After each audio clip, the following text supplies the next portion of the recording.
¿Qué tal amigos? ¿Cómo están? Muy buenas noches, bienvenidos a las noticias de este martes 23 de julio, un martes de mucha información que será complementado también con interesante entrevista aquí en nuestros estudios. María René, muy buenas noches. Muy buenas noches, Luis. Debemos de iniciar de inmediato y es que el presidente de los Estados Unidos, Donald Trump, es muy activo en las redes sociales, sobre todo en su cuenta de Twitter, pero esta vez su mensaje estaba dirigido directamente a Guatemala. Guatemala, which has been forming caravans and sending large numbers of people, some with criminal records, to the United States, had decided to break the deal they had with us on signing an unnecessary Safe Third agreement. We were ready to go. Now we are looking at the ban. El mensaje traducido dice: Guatemala, que ha estado formando caravanas y ha enviado a Estados Unidos a un gran número de personas, algunas de ellas con antecedentes penales, ha decidido romper el trato que tenían con nosotros al firmar un necesario y seguro tercer acuerdo. Estábamos listos para ir, ahora estamos mirando la negación.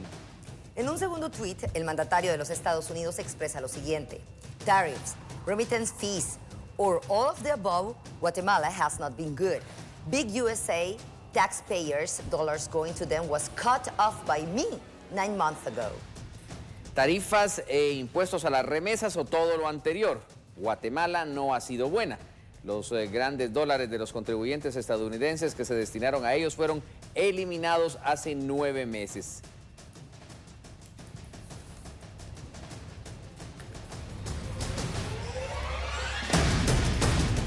Esta noche el presidente de la República, Jimmy Morales, envió un mensaje a la población. Esta muestra precisamente, María René, la postura del mandatario estadounidense Donald Trump, que se convirtió en la noticia del día y también en el análisis de lo que puede significar para Guatemala. Pueblo de Guatemala y comunidad internacional. Hago de su conocimiento que el Estado de Guatemala sigue y seguirá dando pasos firmes para fortalecer las relaciones bilaterales con nuestros principales socios y amigos regionales. En el marco de nuestra legislación nacional, la política exterior del Estado de Guatemala le compete exclusivamente al organismo ejecutivo, es decir, al presidente de la República. Hasta el día de hoy, dicha política exterior ha sido consecuente con el interés nacional y en apego a nuestra máxima legislación, porque somos respetuosos del Estado de Derecho, la soberanía y el bienestar común. En ese contexto, Guatemala y los Estados Unidos de América mantienen una histórica relación de amistad y cooperación que ha beneficiado por muchos años a nuestras sociedades. En tal virtud, el gobierno de Guatemala ha priorizado y realizado grandes esfuerzos en el combate frontal al narcotráfico en Guatemala y la región centroamericana, los esfuerzos conjuntos para frenar y disminuir la migración irregular, el fortalecimiento de la seguridad fronteriza, la promoción de proyectos de desarrollo local orientados a la generación de empleo, educación y salud de los guatemaltecos y la gobernabilidad y la seguridad regional. Por tal motivo, informo al pueblo de Guatemala y a la comunidad internacional que las negociaciones para implementar un plan conjunto entre Guatemala y los Estados Unidos de América para atender de manera urgente la migración irregular se estaba consolidando en apego a nuestra legislación y siempre velando por la defensa de nuestra soberanía y los derechos humanos de los migrantes. Este plan considera varios acuerdos de cooperación que buscan dar respuesta a la problemática de la migración irregular. Lamentablemente, la Corte de Constitucionalidad, sin conocimiento alguno de dicho plan conjunto y sin las facultades para intervenir en la política exterior, asumió erróneamente una postura negativa a los intereses nacionales. Este entrometimiento irresponsable y no apegado a derecho nos sitúa en una posición difícil y vulnerable porque se han anunciado sanciones a las remesas que envían nuestros hermanos guatemaltecos a sus familiares que se quedaron en este país, así como el posible incremento a los aranceles de nuestros productos de exportación. Todo a consecuencia de la influencia de algunos actores mezquinos que buscan un protagonismo personal para atentar contra la gobernabilidad nacional. Es preocupante que las acciones planteadas por los ex cancilleres Edgar Gutiérrez, Gabriel Orellana y Alfonso Cabrera, así como los ex embajadores Francisco Villagrán y Ariel Rivera, y de Manfredo Marroquín y Jordán Rodas, hayan sido avaladas por magistrados que, habiendo jurado defender las leyes y la Constitución de Guatemala, abusaron de su investidura emitiendo una resolución contraria a derecho, sin importarles la economía y la paz social de los guatemaltecos. El organismo ejecutivo siempre fue muy consciente de las medidas que el gobierno norteamericano podría tomar si negábamos el apoyo. Ahora, espero que cada actor involucrado asuma su responsabilidad ante el pueblo de Guatemala.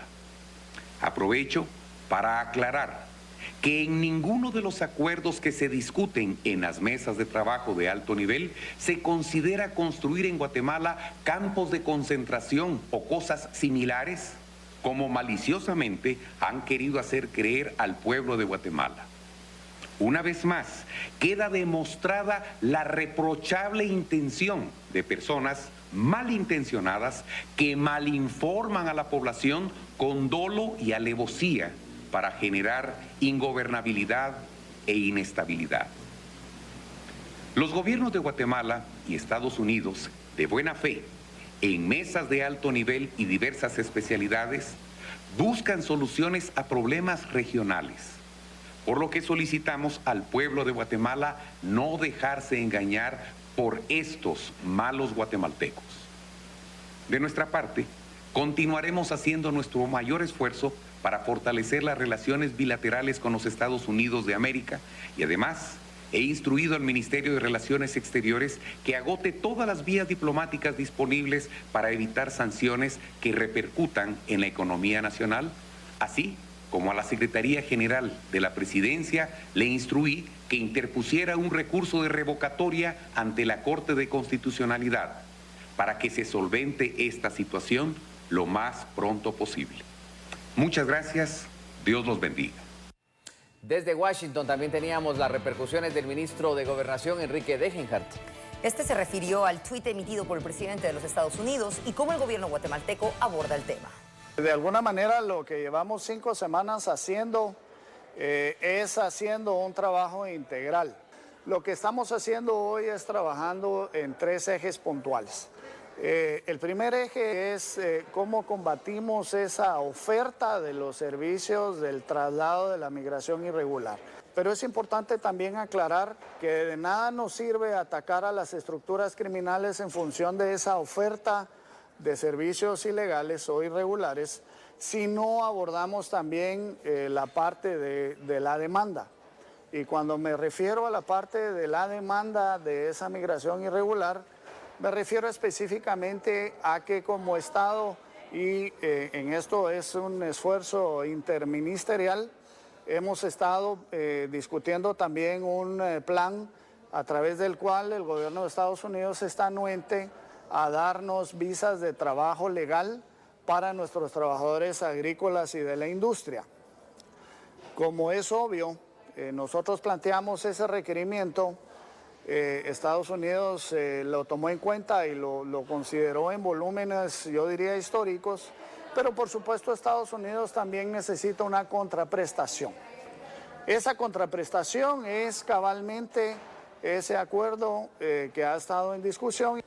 El tercer eje es un eje muy sensible y tiene relación con la protección a los menores de edad.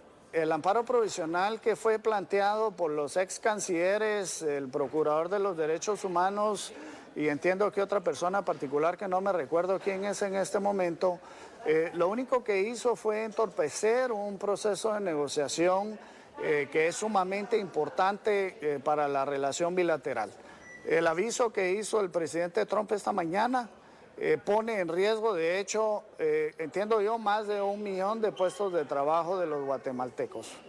Entonces es contradictorio que nosotros a nivel del Ejecutivo estamos tratando de empujar y de desarrollar una agenda de política exterior que lo que persigue al final es darle esas opciones de trabajo legal a los trabajadores o a los ciudadanos guatemaltecos.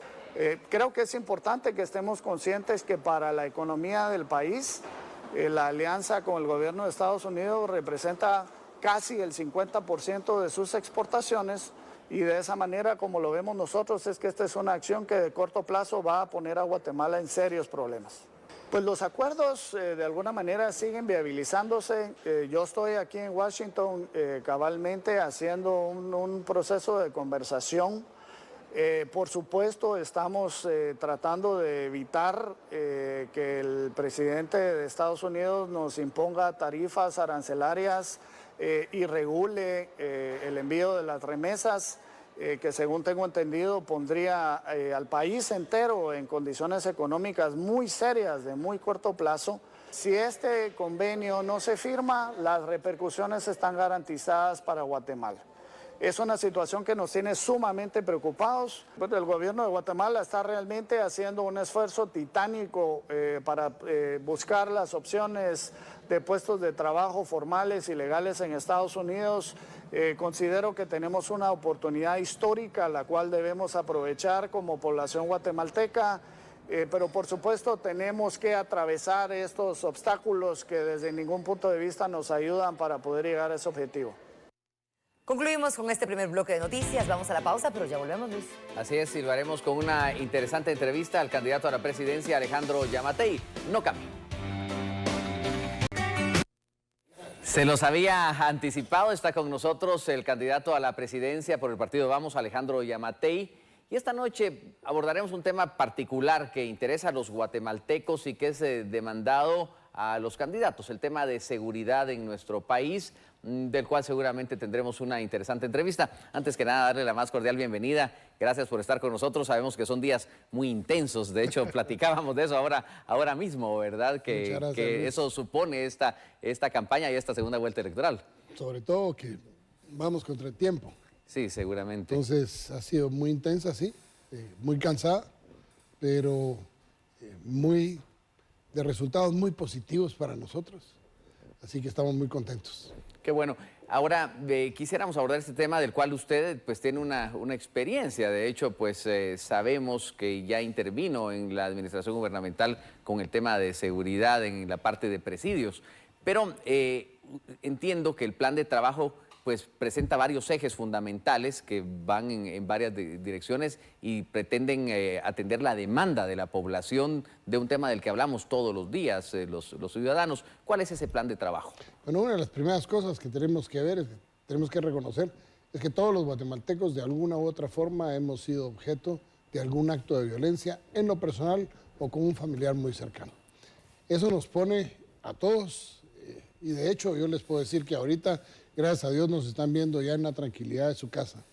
Y hoy el problema no solo tiene que verse enfocado desde el tema de seguridad ahorita que estamos en la noche, en la casa ya tranquilos, sino que hoy es cuando aprieta el hambre. Y hoy es cuando los problemas de economía se complican más. Y mañana en la mañana cuando salgamos a la calle es cuando la gente tiene esa percepción de inseguridad. Hay dos factores que son fundamentales y tenemos que tomar en cuenta. En primer lugar, nosotros necesitamos un sistema de seguridad que funcione, pero también necesitamos entrarle a las causas de los problemas.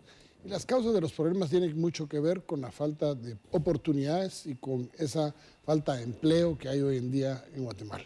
Justo es reconocerlo y lo vemos en el anterior segmento, cómo esa presión de los Estados Unidos con respecto a la migración trae como consecuencias muy probablemente algún tipo de efecto nocivo para la población en el tema económico, lo que podría acrecentar aún más esos niveles de inseguridad internamente, pero además, como cosa contraria, aumentar también el flujo migratorio hacia los Estados Unidos. Nosotros creemos que hay que entrarle de lleno al tema de la seguridad, pero enfocándola desde distintos ángulos. Uno es todo lo que es el sistema de inteligencia del Estado que no está funcionando. Dos, y ese tiene mucho que ver con el tema de la construcción de un sistema C5, en donde es comando, control, coordinación, computación, etcétera. Son los 5 elementos que hacen que efectivamente podamos coordinar las labores de todas las agencias de seguridad del Estado. En primera instancia, porque tenemos un sistema exageradamente débil. Segundo, no tenemos una política pública de seguridad realmente. Y ahí es en donde hay que reconstruir totalmente el Consejo Nacional de Seguridad, porque no está funcionando en lo más mínimo. Tercero, tenemos que entrarle a resolver los problemas de la Policía Nacional Civil, problemas que van muy serios en cuanto a tener que aumentar la cantidad de policías, por un lado, para poder llegar lo más cercano posible a los estándares internacionales que se manejan de 300 agentes de policía por cada 100.000 habitantes. Nosotros tenemos más o menos 219, no estamos lejos, pero todavía estamos un poquito menos de un tercio atrás. Pero sin embargo, no solo es el tema de la policía, porque para la población la policía también no representa una seguridad, le da temor a la población.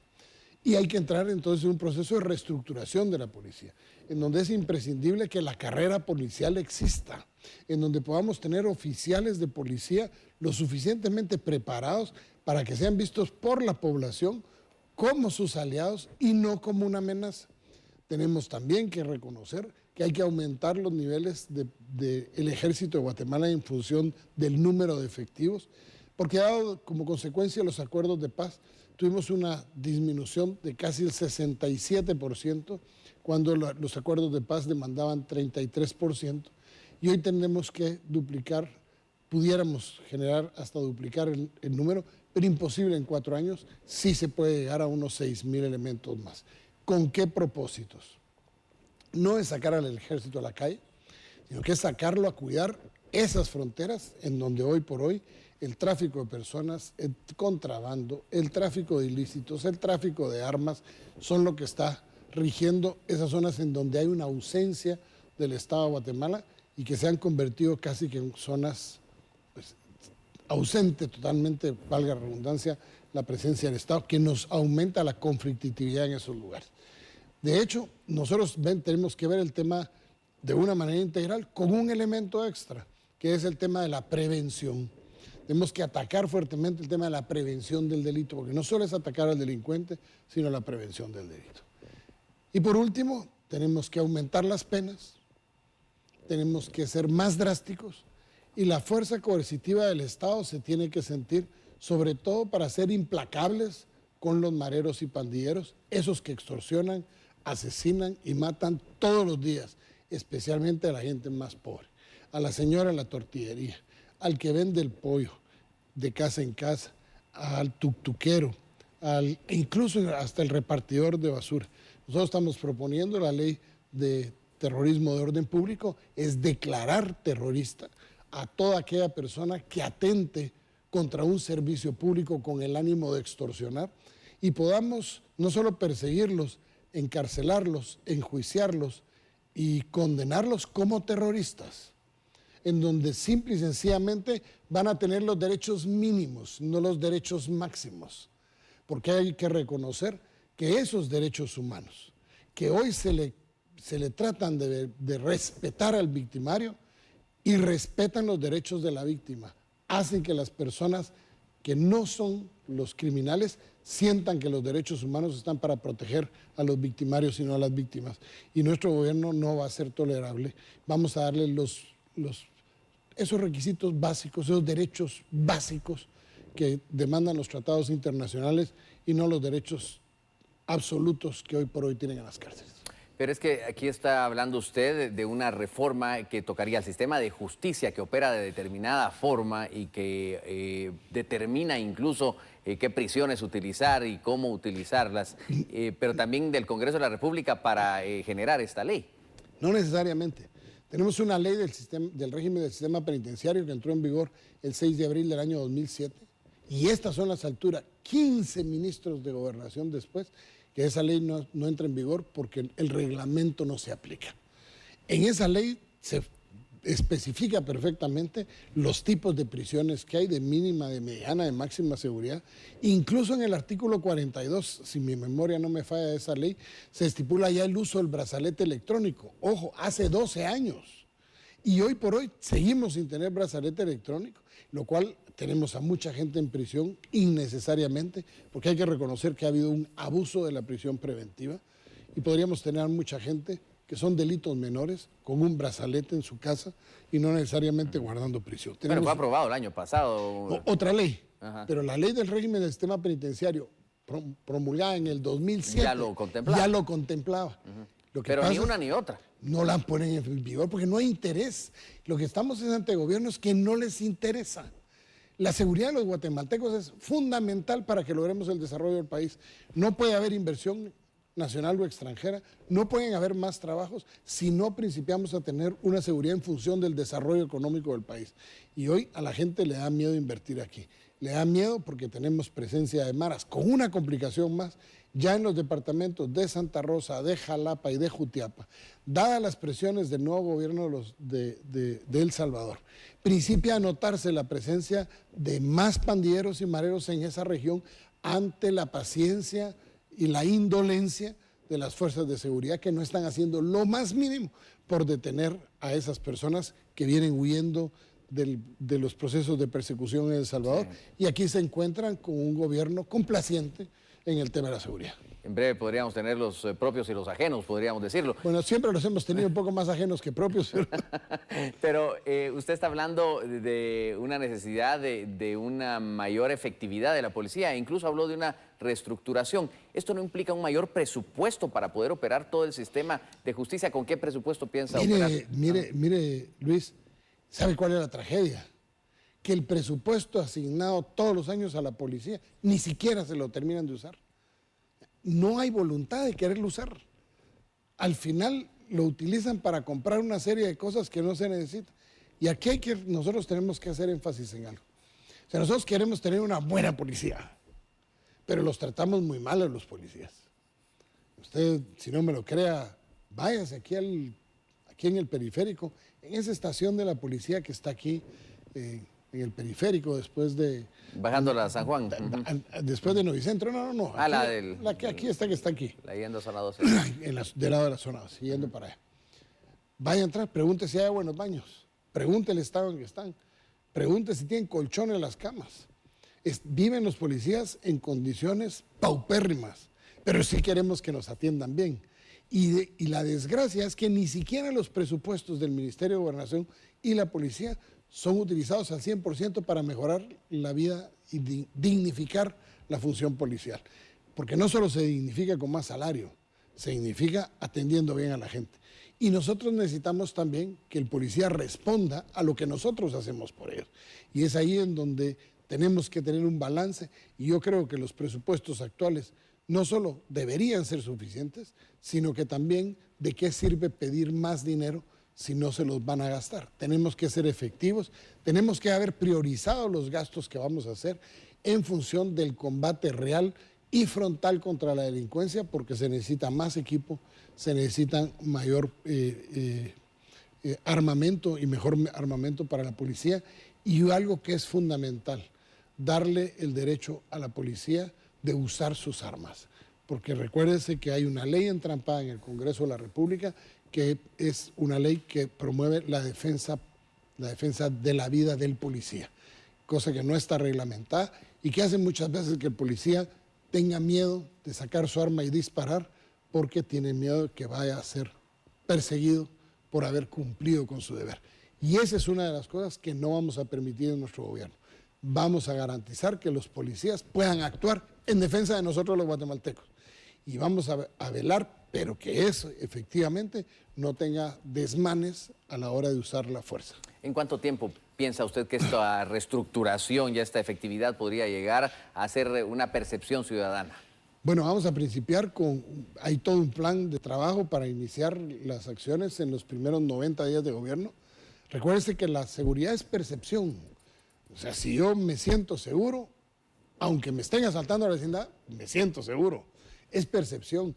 Si yo oigo que hay demasiados asaltos, si me cuentan que hay secuestros, mi percepción de inseguridad aumenta. Por lo tanto, lo que se requieren son acciones efectivas que traten por lo menos los 5 principales delitos que estamos sufriendo a diario, y el primero de ellos tenemos que enfrentar con todas las de ley a las maras y las pandillas. Que dicho sea de paso, en esas cárceles que se van a ubicar, los pandilleros no van a tener el derecho a, como le digo, los derechos mínimos, que van a quedar excluidos, visitas conyugales y contacto con la familia solo lo podrán hacer a través de un vidrio, porque sí creemos que hay que tratarlos como terroristas. Infunden terror todos los días, cuando atacan los autobuses, cuando disparan, matan a los pilotos, matan a los ayudantes. Mira la cantidad de viudas que tenemos, que no se ha hecho absolutamente nada, reconocidos en el mundo como una de las profesiones más peligrosas del mundo, ser piloto de autobús de Guatemala. ¿Dónde se ha sentido la fuerza del Estado y los órganos de inteligencia para lograr esa persecución penal, esa investigación que conlleve una persecución penal efectiva? No lo hemos sentido. Eso lo tenemos que corregir. Bueno, hablamos hoy de este tema de seguridad, ya nos encontraremos pronto para hablar de otros temas. Queríamos pues abordarlo de esta manera, así que invitado para que abordemos los siguientes temas que seguramente serán los que la población quiera oír de usted como candidato a la presidencia. Le dejo los últimos segundos de esta entrevista para que pueda dirigirse a la población. En primer lugar, muchísimas gracias, Luis, muchísimas gracias a los canales de televisión por esta entrevista. Lamento muchísimo que el día de ayer la otra candidata no se presentara para tratar el tema de seguridad. Espero oírle las propuestas en el siguiente tema, que es el tema de la generación de empleo. Porque es importante que los guatemaltecos oigamos a los candidatos. Recordémonos que este 11 de agosto no se trata de simplemente ir a votar. Tenemos que ir a votar. Y tenemos que votar por las opciones que representan la innovación y desarrollo. Regreso al pasado no nos conviene.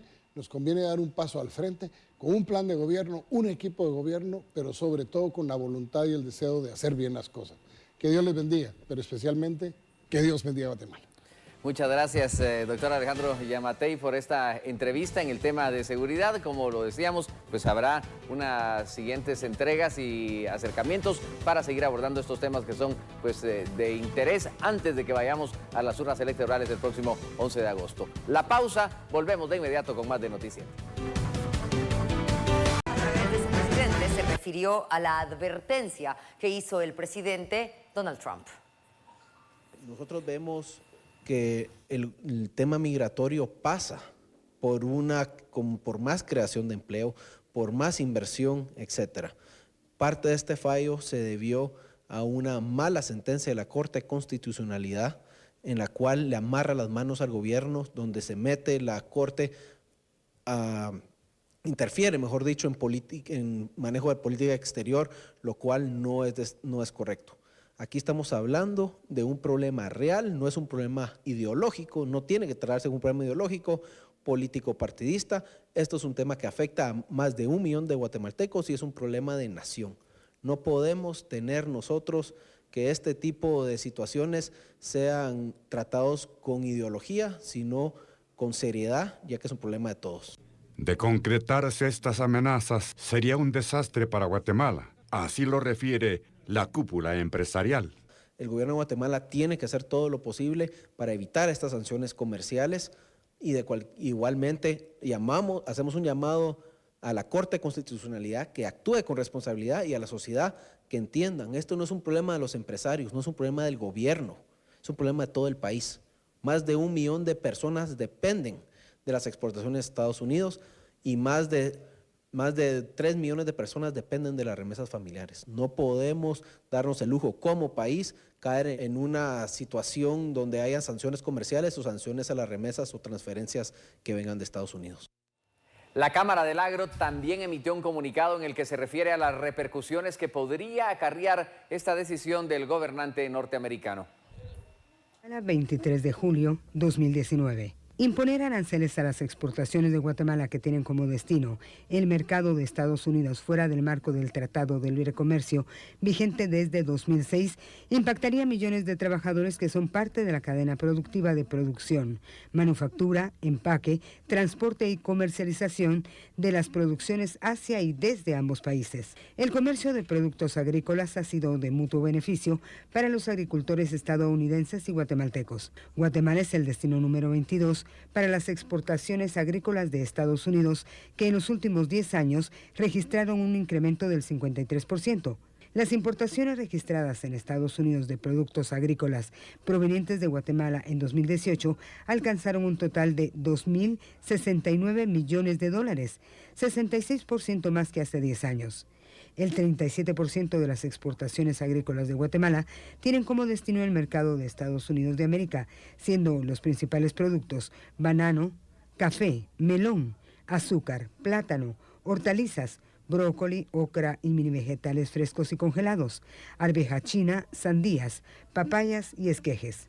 Los productores y exportadores agrícolas y agroindustriales, aglutinados en Cámara del Agro, manifestamos nuestra preocupación por los graves efectos que tendría para el país imponer aranceles fuera del marco legal del CAFTA-DR, impactando negativamente en más de 1 millón de productores en el área rural que se dedican al cultivo de estos productos, pues esto generaría mayor desempleo y migración irregular. Por lo que reiteramos que la única manera de generar prosperidad en Guatemala es a través de más inversión, más comercio y más empleo que propicie el crecimiento económico y la mejora en la calidad de vida para todos, para lo que es necesario continuar trabajando en la mejora de la competitividad y el clima de negocios del país. Recordamos a la Corte de Constitucionalidad que es función del organismo ejecutivo dictar la política exterior del país, por lo que exhortamos a los magistrados de ese órgano constitucional a suspender el trámite prematuro de amparo que aún están conociendo sobre posibles acuerdos internacionales, mismo que fuera presentado por un grupo de ex cancilleres. Aprovechamos para exhortar al presidente de la República a que en su calidad de jefe de Estado y en apego al mandato constitucional dirija un equipo de alto nivel que realice las gestiones necesarias para alcanzar acuerdos estratégicos con el gobierno de Estados Unidos de América, velando por los intereses del país y comunicando oportunamente a la ciudadanía en general sobre el proceso y acuerdos alcanzados.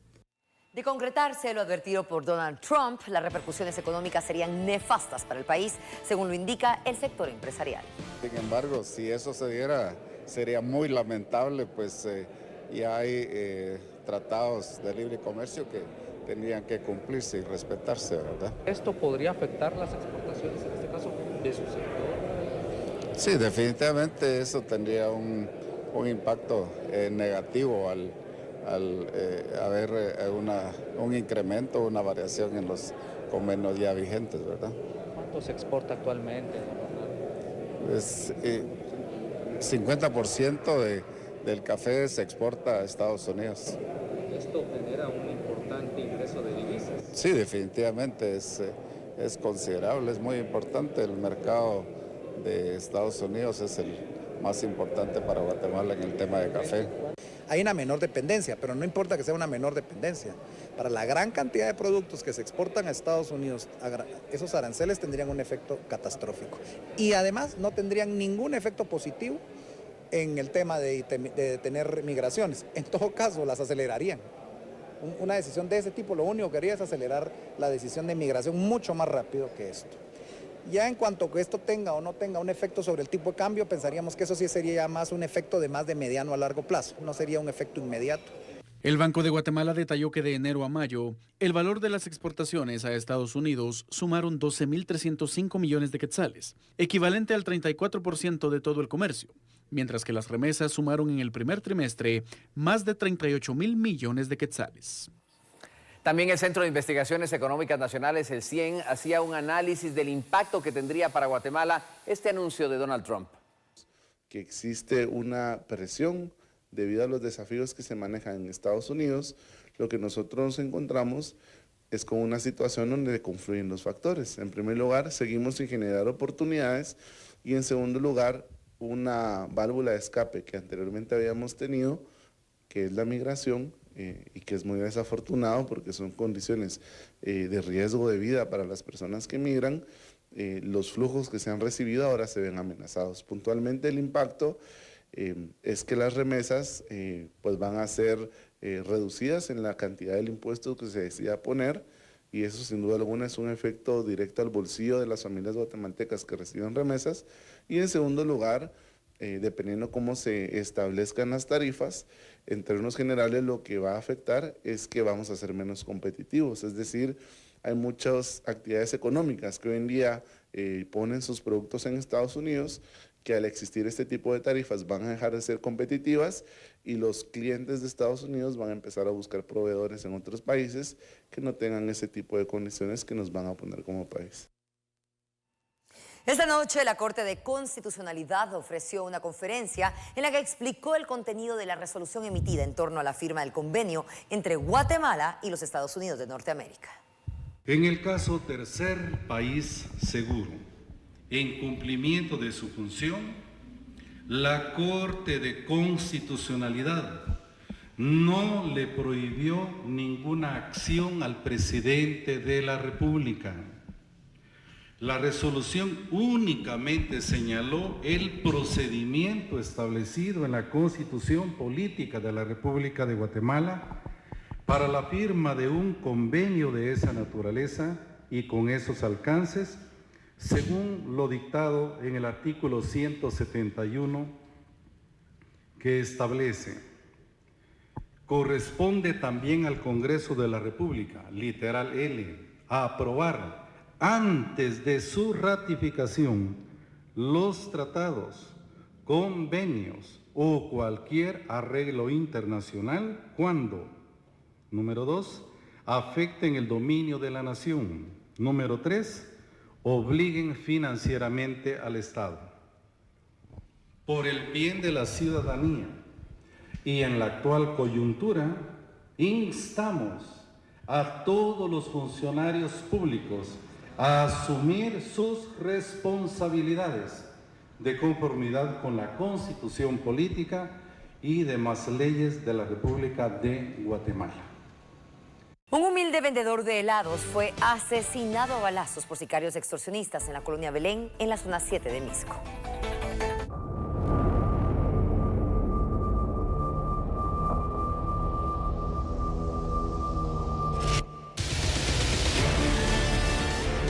Por negarse a ser extorsionado, un vendedor de helados, cuyo costo no supera un quetzal, fue asesinado de 4 disparos por sicarios que viajaban en una motocicleta en la 7ª calle y 7ª avenida de la zona 7 del municipio de Misco. Familiares de la víctima, quienes llegaron a la escena, indicaron que desde octubre del año pasado inició a trabajar en el negocio. En este sector, los mareros exigen el pago de extorsión a vendedores de distintos productos para dejarlos ingresar a la zona 7 de Misco. Al llegar al lugar verificamos a una persona de sexo masculino de 35 años, el cual fue identificado por el familiar como Pablo Noé Ramos Cos. Oficial, varias heridas. Al verificar sí se constató que tiene varias heridas ocasionadas con un proyectil de arma de fuego.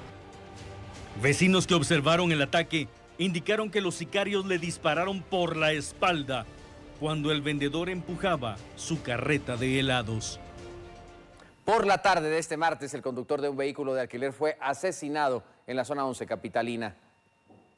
Nosotros nos hemos ubicado en la 12 Avenida entre 6ª y 7ª calle de la zona 11 capitalina. En este lugar se ha registrado un ataque armado en contra de una persona quien aparentemente es operador de un taxi de color blanco. Bomberos voluntarios han llegado a esta emergencia. Nos amplía los detalles William González, por favor. Así es, bomberos voluntarios de la 10ª compañía se han hecho presentes a esta dirección en donde hay muchas ventas de comida. Estas son frecuentadas por bastantes personas que presenciaron este hecho, resultaron con crisis nerviosa. No va a ser necesario trasladar a nadie a ningún centro hospitalario, pero lamentablemente está el taxista fallecido, quien en vida respondía al nombre de Marc Neides Velázquez Gramaco, de 44 años de edad. Bueno, en este momento ya la Policía Nacional Civil ha acordonado el área, también la Policía Municipal de Tránsito. Hay que tomar en cuenta que es un área bastante frecuentada, tanto por personas a pie como personas que se dirigen a bordo de sus vehículos. De momento todavía no se ha esclarecido cuál o cómo ocurrieron los hechos. Se sabe que fueron 2 personas que estaban en una motocicleta. Cuando él se baja de este vehículo es ahí donde aprovechan para atacarlo. Situación que todavía tendrá que confirmarse. Es por eso que ustedes han observado de que esta persona está al frente del vehículo tipo taxi en este lugar donde pues aparentemente él prácticamente se baja de su vehículo y pues es ahí donde comienzan a dispararle.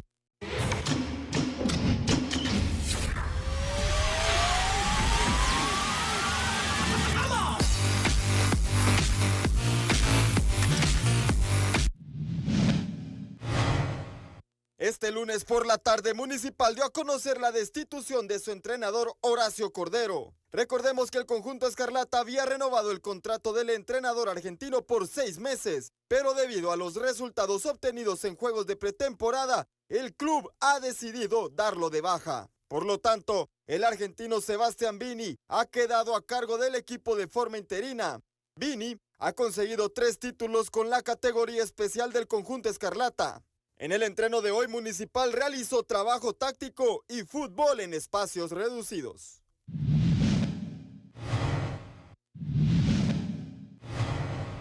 Comunicaciones regresó a los entrenamientos después de descansar el día lunes. En el trabajo de hoy, Mauricio Tapia y su cuerpo técnico realizaron trabajos en espacios reducidos de carga media. Además, todo el plantel recibió una conferencia por parte del asesor arbitral Juan Carlos Guerra respecto a las nuevas reglas de juego. El debut de Comunicaciones en el Apertura 2019 será este sábado en el Estadio Nacional Doroteo Guamuch Flores cuando reciban a los Príncipes Azules del Cobán Imperial. Estamos muy contentos, muy motivados, ya terminando ya últimos detalles de preparación para poder encarar el torneo como se debe, con la responsabilidad del caso. Obviamente queremos empezar con el pie derecho y esperando en Dios, que las cosas nos salgan muy bien. Oh, Impresionante lo que pasa y lo que se capta en la red. Con eso estamos concluyendo, María René. Muy buenas noches. Feliz noche a usted y por supuesto descansen. Hasta mañana.